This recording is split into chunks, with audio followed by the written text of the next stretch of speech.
नमस्कार, बोधि टेक्निकल में आपका स्वागत है। आज हम लोग अल्टरनेटर का 7वां सीरीज शुरू करने वाले हैं। इस सीरीज में हम लोग अल्टरनेटर की संरचना को समझेंगे। काफ़ी इम्पोर्टेंट सीरीज है, आप इसको मिस नहीं करिएगा। अगर अल्टरनेटर आप समझना चाहते हैं या अल्टरनेटर का ऑब्जेक्टिव सोल्व करना चाहते हैं तो ये जो सीरीज है काफ़ी इम्पोर्टेंट है। तो उम्मीद करते हैं कि ये जो वीडियो है या ये सीरीज है आप मिस नहीं करेंगे। चलिए शुरुआत करते हैं। ये जो सीरीज हम लोग शुरुआत करेंगे आज का प्रश्न से शुरुआत करेंगे। तो चलिए इस सीरीज को शुरुआत करते हैं आज का प्रश्न से। तो आज का प्रश्न है वो है अल्टे वो है अल्टरनेटर की सॉरी अल्टरनेटर का किस प्रकार के रोटर का प्रयोग उच्च गति के लिए किया जाता है।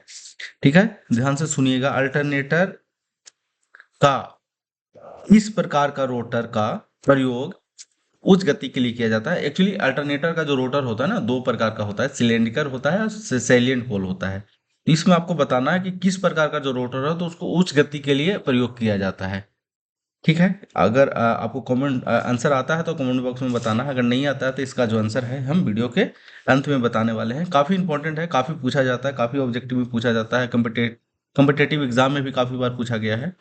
ठीक है, तो उम्मीद करते हैं कि वीडियो के अंत तक बने रहेंगे। चलिए शुरुआत करते हैं। अगर मेरे चैनल पे नए हैं तो चैनल को सब्सक्राइब कर दीजिएगा, लाइक करिएगा और दोस्तों को शेयर करिएगा। एक लाइक एक शेयर हमारे लिए, आपका एक लाइक बहुत इंपॉर्टेंट होता है, एक शेयर बहुत इंपॉर्टेंट होता है, एक सब्सक्राइब जो आप करते हैं वो भी बहुत इंपॉर्टेंट होता है। उससे हमारा जो हौसला है काफ़ी बढ़ जाता है। ठीक है, और काम करने का जो शक्ति है ना वो काफ़ी मिलता है। ठीक है, चलिए शुरुआत करते हैं आज का फिगर से। हम एक फिगर पे सबसे पहले शुरुआत करेंगे। फिगर में हम लोग बात कर लेंगे क्या क्या है, फिर उसके बाद हम लोग इसको भाषा में समझेंगे कि कैसे उसको अगर लिखना चाहें तो कैसे लिख सकते हैं। ठीक है, देखिए फिगर में आपको दिख रहा होगा। देखिए दो पार्ट बेसिकली इसमें जो होता है ना, दो भाग होता है। ठीक है, एक होता है स्टैटिक भाग होता है और एक रोटेटिंग होता है। ठीक है, ऐसे दो भाग होता है मेनली। ठीक है, देखिए एक कहने का मतलब हुआ ना कि एक जो भाग होता है एक स्थिर होता है और दूसरा जो होता है रोटेट होते रहता है। जब हम इसको सॉफ्ट के द्वारा या प्राइम मूवर के द्वारा इसको जब हम सॉफ्ट को घुमाते हैं तो दूसरा भाग घूमता है। देखिए ये जो भाग दिख रहा है ना आपको, ये अ, ये देखिए बीच में मैं लाइन बना रहा हूँ, उसके जो अंदर का लाइन है वो रोटेटिंग भाग है, रोटेटिंग पार्ट है। और ये जो पार्ट दिख रहा है ना, ये जो पार्ट दिख रहा है ये स्टैटिक पार्ट है। ठीक है, और ये जो पार्ट दिख रहा है आपको ग्रीन से मैं दिखाना चाह रहा हूँ इसको, ये जो पार्ट दिख रहा है ना ये पार्ट, ये रोटेटिंग पार्ट है। ठीक है, बेसिकली ये क्या करता है, रोटेट करता है और दूसरा स्टैटिक रहता है, स्थिर रहता है। ठीक है, रोटेटिंग पार्ट में क्या क्या आता है उसको भी समझ लेते हैं। जैसे रोटेटिंग पार्ट में हमारा आता है ए फील्ड कॉयल आता है, फील्ड कोर आता है। फील्ड कोर किसको बोलेंगे, फील्ड कोर जिसमें फील्ड वाइंडिंग किया रहता है, फील्ड कॉइल लगाया हुआ रहता है। इसी में एक और जो यहाँ पे एक इम्पोर्टेंट पॉइंट आता है, उत्तेजन आता है। मतलब एक क्या होता है ना कि जो फील्ड कॉइल है, फील्ड कॉइल को डीसी सप्लाई की जरूरत होता है क्योंकि फील्ड उत्पन्न करना है। फील्ड उत्पन्न करना है, यहाँ पे हम परमानेंट मैग्नेट इस्तेमाल नहीं करते हैं, इलेक्ट्रोमैग्नेट इस्तेमाल किया जाता है। क्योंकि हम उन लोगों को जो उद्देश्य होता है कि बड़ा अल्टरनेटर का बनाया जाए, मैन्युफैक्चरिंग जो किया जाए, बड़ा अल्टरनेटर किया जाए। तो बड़ा जब अल्टरनेटर आपको बनाना है या मैन्युफैक्चर करना है, उसके लिए इलेक्ट्रोमैग्नेट इस्तेमाल करना पड़ेगा। मतलब उसमें आपको सप्लाई देना पड़ेगा। कौन सा सप्लाई, डीसी सप्लाई दिया जाएगा। तो देखिए ये जो यहाँ पे दिखा ना, यहाँ पे दिखा रहा है कि एक्साइटर है, एक्साइटेशन के लिए डीसी सप्लाई किया दिया गया है। इसको हम बोल सकते हैं कि एक और जो पार्ट है रोटेटिंग में एक्साइटर है। ठीक है, और ये जो सप्लाई होता है किसको, ये बाइंडिंग को जाता है। तो बाइंडिंग क्या करता है, फील्ड उत्पन्न करता है। फील्ड उत्पन्न करता है कैसा, डीसी नेचर का फील्ड उत्पन्न करता है। ठीक है, क्योंकि डीसी सप्लाई हम लोग दे रहे हैं इसमें। देखिए एक जो है ये पार्ट जो पूरा दिखाया है स्टेटर वाला दिखाया, और दूसरा जो दिखाया है रोटेटिंग पार्ट दिखाया है। ठीक है, ये आई बोल्ट है। आई बोल्ट का काम है कि अगर मान लीजिए अल्टरनेटर है एक जगह से दूसरे जगह आपको ले जाना है तो कैसे ले जाएंगे, तो इसमें फंसा करके, हुक में फंसा करके, एक्चुअली हुक टाइप का है बना हुआ, हुक लगाने के लिए बना हुआ है, आई बोल्ट बना हुआ है। ठीक है, ये दिखाया है, ये कोर है। कोर किसका कोर है, स्टेटर का कोर है, स्टेटर कोर है। स्टेटर कोर में बाइंडिंग किया जाता है जिसको हम स्टेटर बाइंडिंग भी बोलते हैं, जिसको आर्मेचर कॉइल भी बोला जाता है। ठीक है, आर्मेचर कॉइल भी बोला जाता है, क्योंकि बाइंडिंग ही तो, जब हम इस ऐसे बाइंडिंग करते हैं और इस बाइंडिंग को क्या बोला जाता है, इसको कॉइल बोला जाता है। या स्टेटर बाइंडिंग बोल सकते हैं या स्टेटर कॉइल बोल सकते हैं। और देखिए, यहाँ एसी आउटपुट मतलब एक टर्मिनल बॉक्स बना होता है, और जहां से हम लोग क्या करते हैं, अल्टरनेटर का आउटपुट करते हैं। वो एक टर्मिनल बॉक्स होता है, उस जहां से हम लोग क्या करते हैं, एसी कलेक्ट करते हैं, आउटपुट लेते हैं। ठीक है, फिर से इसको समझ लीजिएगा। अल्टरनेटर का दो पार्ट होता है, दो मेन पार्ट होता है। एक होता है रोटेटिंग पार्ट और एक होता है स्टैटिक पार्ट। स्टैटिक पार्ट में हमारा स्टेटर कोर आता है, स्टेटर बाइंडिंग आता है, इसका बॉडी आता है। बॉडी जो ये बाहरी आवरण जो देख रहे हैं ना, इसका ये जो बाहरी आवरण है, ये बॉडी है, जो कि सुरक्षा प्रदान करता है। जैसे मान लीजिए अगर बॉडी नहीं रहेगा तो उसको असेंबल कहाँ करिएगा, उसको आप स्थिर कहाँ करिएगा स्टेटर को, तो बॉडी में ही रहता है। ठीक है, वो बॉडी भी हो गया। और रोटेटिंग पार्ट में आ गया, एक्साइटर आ गया, उसका रोटर कोर आ गया, और रोटर बाइंडिंग आ गया। रोटर बाइंडिंग का क्या काम है, जब उसमें डीसी सप्लाई दिया जाता है तो उसका काम है फील्ड उत्पन्न करना। ठीक है, और जब इसको आप प्राइम मूवर से मूव कराते हैं ना, प्राइम मूवर से मान लीजिए सॉफ्ट है, सॉफ्ट को जब मूव कराएंगे तो ये क्या होता है, जब फील्ड उत्पन्न करता है तो ये जो आर्मेचर बाइंडिंग है ना, ये आर्मेचर बाइंडिंग इसमें जो किया हुआ रहता है, उसको चेंजिंग मैग्नेटिक फ्लक्स मिलता है। और फ्राडे लॉ ऑफ इलेक्ट्रोमैग्नेटिक इंडक्शन से क्या होता है कि जब किसी भी चालक को या किसी भी कॉइल को चेंजिंग मैग्नेटिक फ्लक्स मिलता है, तो इसमें क्या हो जाता है, ईएमएफ उत्पन्न हो जाता है। ये हम लोग फ्राडे लॉ ऑफ इलेक्ट्रोमैग्नेटिक इंडक्शन से भी जानते हैं। और जब हम इसका वर्किंग प्रिंसिपल समझे थे ना अल्टरनेटर का, तो भी हम लोग इसको समझे थे कि इसमें हमारा जो है ईएमएफ कैसे उत्पन्न होता है। जब हम लोग इसको कार्य प्रणाली और सिद्धांत जब हम सीरीज 4 में पढ़े थे, तो उस समय भी समझे थे। आप चाहें तो उस सीरीज को देख सकते हैं, बहुत इंपॉर्टेंट सीरीज है। बेसिक अल्टरनेटर चैप्टर जो है ना, बहुत इंपॉर्टेंट है। अगर आप कहीं एक सीरीज मिस करिएगा ना, तो आगे समझना थोड़ा सा काफी मुश्किल हो जाता है। ठीक है, तो हम इसको समझ लिए कि कैसे क्या कौन कौन सा पार्ट होता है। अब इसको हम देख लेते हैं। देखिए, अल्टरनेटर की संरचना हम लोग पढ़ रहे हैं। संरचना में क्या होता है, बॉडी होता है, स्टेटर होता है, रोटर होता है, एक्साइटर होता है, जिसको हम लोग उत्तेजक बोलते हैं। उत्तेजक का क्या काम है, वो डीसी सप्लाई देता है। उत्तेजक का काम क्या है, डीसी सप्लाई देना। किसको सप्लाई देगा, जो रोटर का रोटर का जो बाइंडिंग है, रोटर का जो बाइंडिंग है उसको। और रोटर बाइंडिंग को जब डीसी सप्लाई दिया जाता है तो वो फील्ड का, मैग्नेट का काम करता है। किसका, इलेक्ट्रोमैग्नेट का। ठीक है, अब इसको थोड़ा सा हम लोग भाषा में देख लेते हैं, क्योंकि भाषा में नहीं देखेंगे तो आपको कभी लिखने की जरूरत होगा या जानकारी लेने की जरूरत होगा, कहीं आपको किसी को समझाने की जरूरत होगा तो समझाना थोड़ा सा मुश्किल हो जाता है। तो हम लोग भाषा में देखने की कोशिश करते हैं। सबसे पहला पार्ट जो है वो बॉडी है। ठीक है, बॉडी का काम क्या है, अल्टरनेटर की बॉडी एक मुख्य ढांचा होता है। क्या है, एक ढांचा है, जिसमें हमारा स्टेटर भी होता है और रोटर भी होता है और एक्साइटर भी होता है। पूरा जो पार्ट होता है अल्टरनेटर का, उसी के अंदर में होता है। ठीक है, जो मेन मेन पार्ट है, जिसमें अन्य सभी घटक लगे होते हैं। मतलब हम इसको कह सकते हैं सभी जो भाग लगा है, वो सभी भाग लगा हुआ है, या आमतौर पर धातु का बनाया होता है। ये किस चीज का होता है, आमतौर पर का मेन रूप से धातु का ही होता है। ठीक है, स्टेटर को समझ लेते हैं। स्टेटर का क्या होता है, स्टेटर अल्टरनेटर का एक महत्वपूर्ण घटक है या भाग है, हम कह सकते हैं इसको भाग है, जो एक कॉइल और कोर के रूप में बना होता है। स्टेटर क्या होता है, एक कॉइल होता है और कोर होता है। स्टेटर कोर को क्या बोला जाता है, स्टेटर कोर बोला जाता है, और उस कॉइल को स्टेटर बाइंडिंग बोला जाता है, या स्टेटर कॉइल भी बोल सकते हैं उसको हम लोग। ठीक है, ठीक उस हाँ, इसको और पढ़ लेते हैं। यह कॉइल एक चुंबकीय क्षेत्र में रखा जाता है। चुंबकीय क्षेत्र में ये कॉइल जो है, स्टेटर कॉइल जो है, चुंबकीय क्षेत्र में रखा जाता है। और वो चुंबकीय क्षेत्र में जब वो होता है, जब रोटर को घुमाया जाता है तो उसको चेंजिंग मैग्नेटिक फ्लक्स मिलता है, जिससे स्टेटर में क्या होता है, ईएमएफ उत्पन्न हो जाता है। स्टेटर का बाइंडिंग में जो रोटर के घूमने से विद्युत धारा उत्पन्न करता है। रोटर को घूमने से, रोटर घूमेगा, स्टेटर बाइंडिंग का जो फ्लक्स है उसको चेंजिंग फ्लक्स मिलेगा, उसमें ईएमएफ उत्पन्न होगा। और ईएमएफ को जब आप लोड से कनेक्ट करेंगे तो उसमें विद्युत धारा उत्पन्न हो जाएगा, जो ऑलरेडी हम लोग वर्किंग प्रिंसिपल में पढ़े हुए हैं। हम लोग यहाँ पे पार्ट पढ़ रहे हैं, इसलिए हम वर्किंग को नहीं समझेंगे, अभी सिर्फ पार्ट समझेंगे, कौन कौन सा पार्ट है। ठीक है, रोटर को समझते हैं। रोटर अल्टरनेटर का एक महत्वपूर्ण घटक है या भाग है, जो एक चुंबकीय क्षेत्र उत्पन्न करने के लिए प्रयोग किया जाता है। इसका प्रयोग मेन कारण क्या है, चुंबकीय क्षेत्र उत्पन्न करना। यह चुंबकीय क्षेत्र एक डीसी विद्युत धारा से उत्पन्न होता है।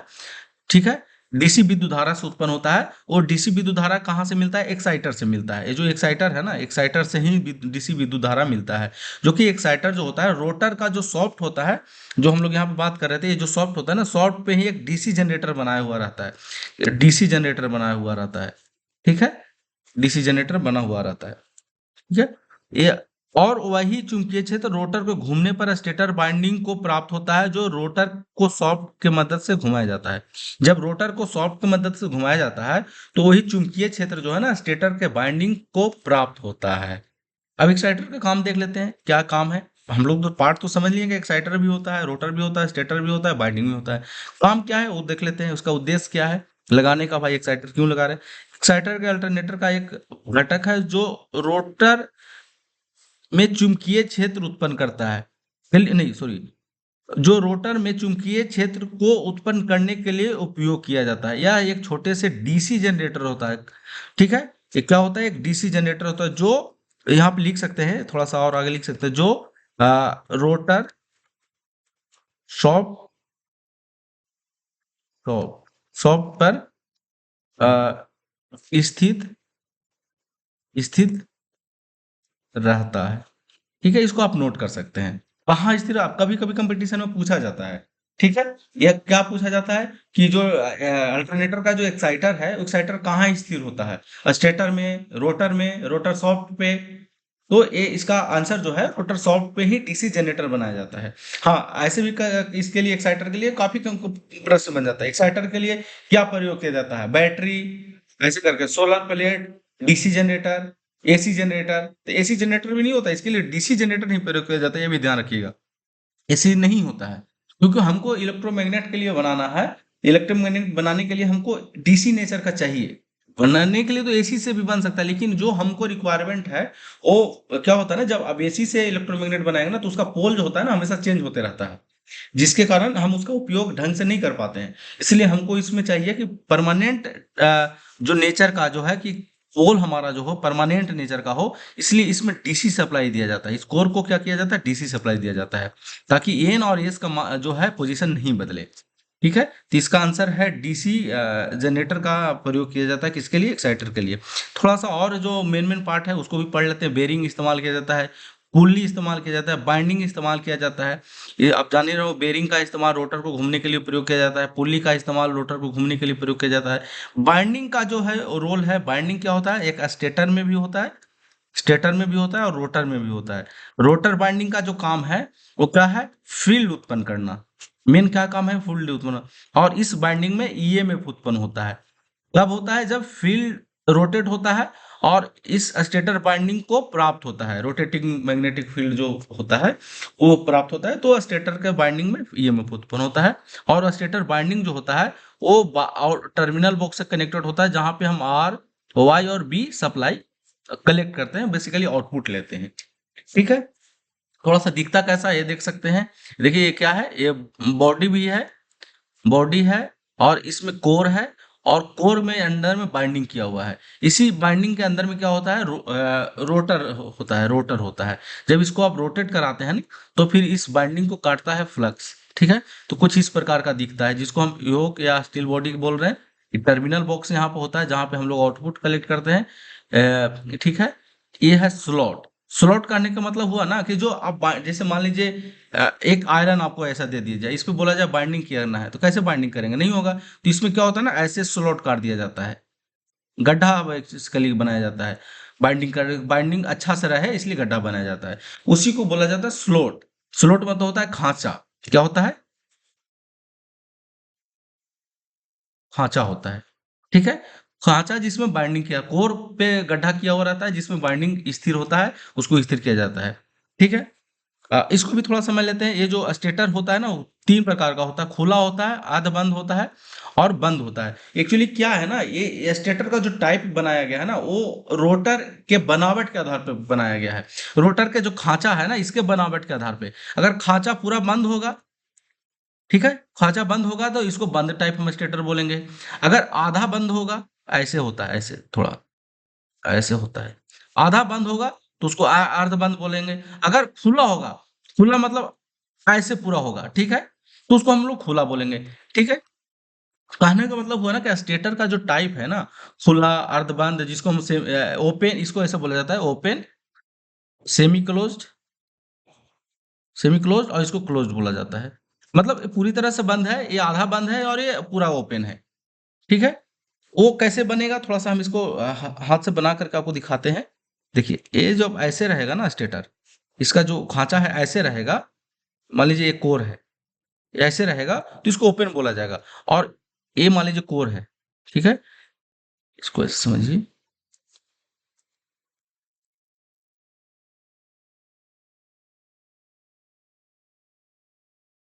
मतलब ये मुंह जो है ना, ये इसका जो फेस है, ये बंद, आधा बंद रहता है, ताकि क्या होता है ना, बाइंडिंग जब आप इसमें करेंगे तो बाइंडिंग मतलब इधर से उधर हिलेगा नहीं, मतलब स्थिर रहेगा। ऐसा नहीं कि वो खुल गया, बाइंडिंग हट गया, एक जगह से दूसरे जगह पर चला गया। और जब हम इसको ऐसे करते हैं, मान लीजिए कोर है, तो जब इसी में हम गोल वो कर देते हैं तो इसको बोला जाता है क्लोज। ये हो गया क्या, क्लोज।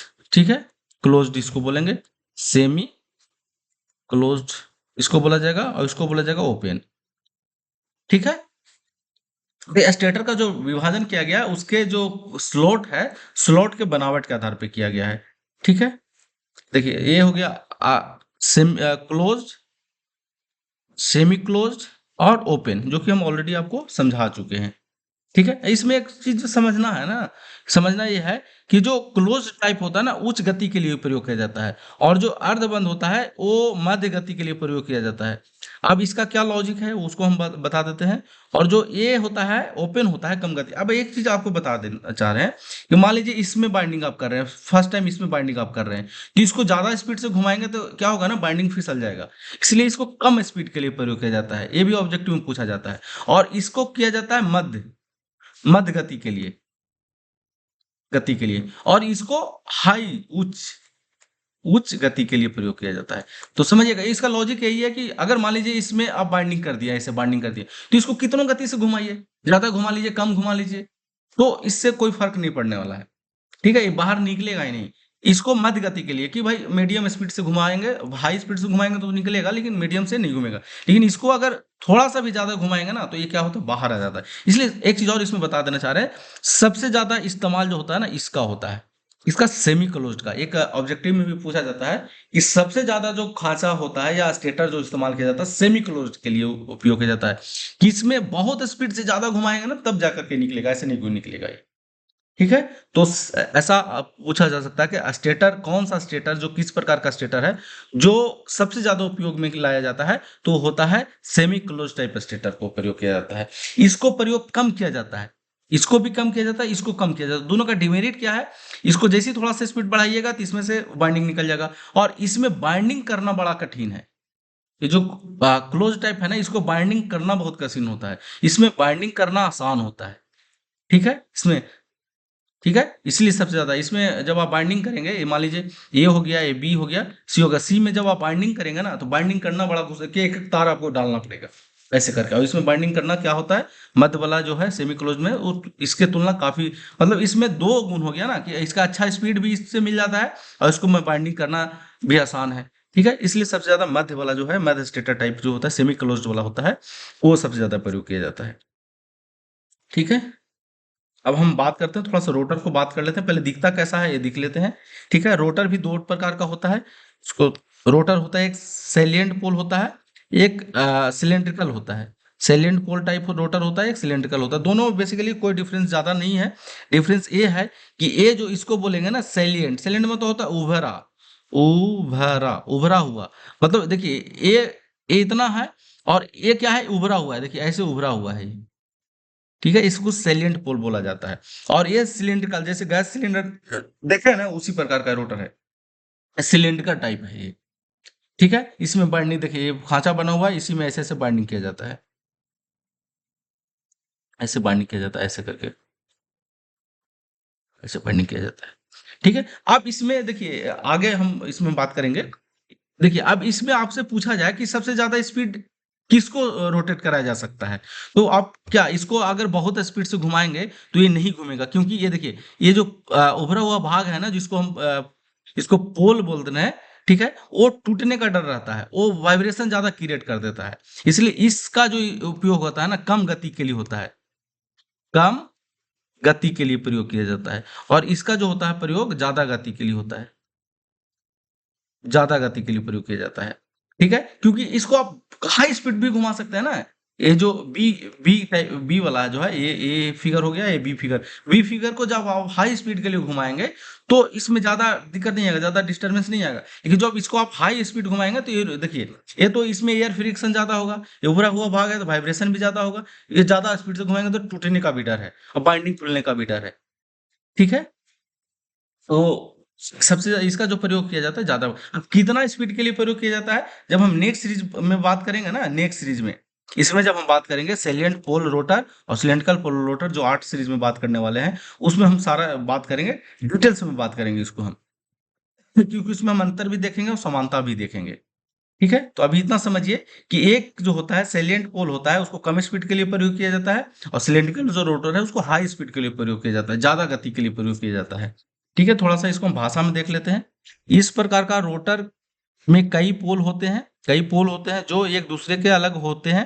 ये पोल एक मजबूत चुंबकीय क्षेत्र उत्पन्न करता है। सैलिएंट पोल रोटर कम गति के लिए प्रयोग किया जाता है, ठीक है? बेलनाकार, इस प्रकार का रोटर में एक बेलनाकार आकार होता है जो समान चुंबकीय क्षेत्र को उत्पन्न करता है। यह उच्च गति के लिए प्रयोग किया जाता है, ठीक है? ये क्या होता है? उच्च गति के लिए प्रयोग किया जाता है।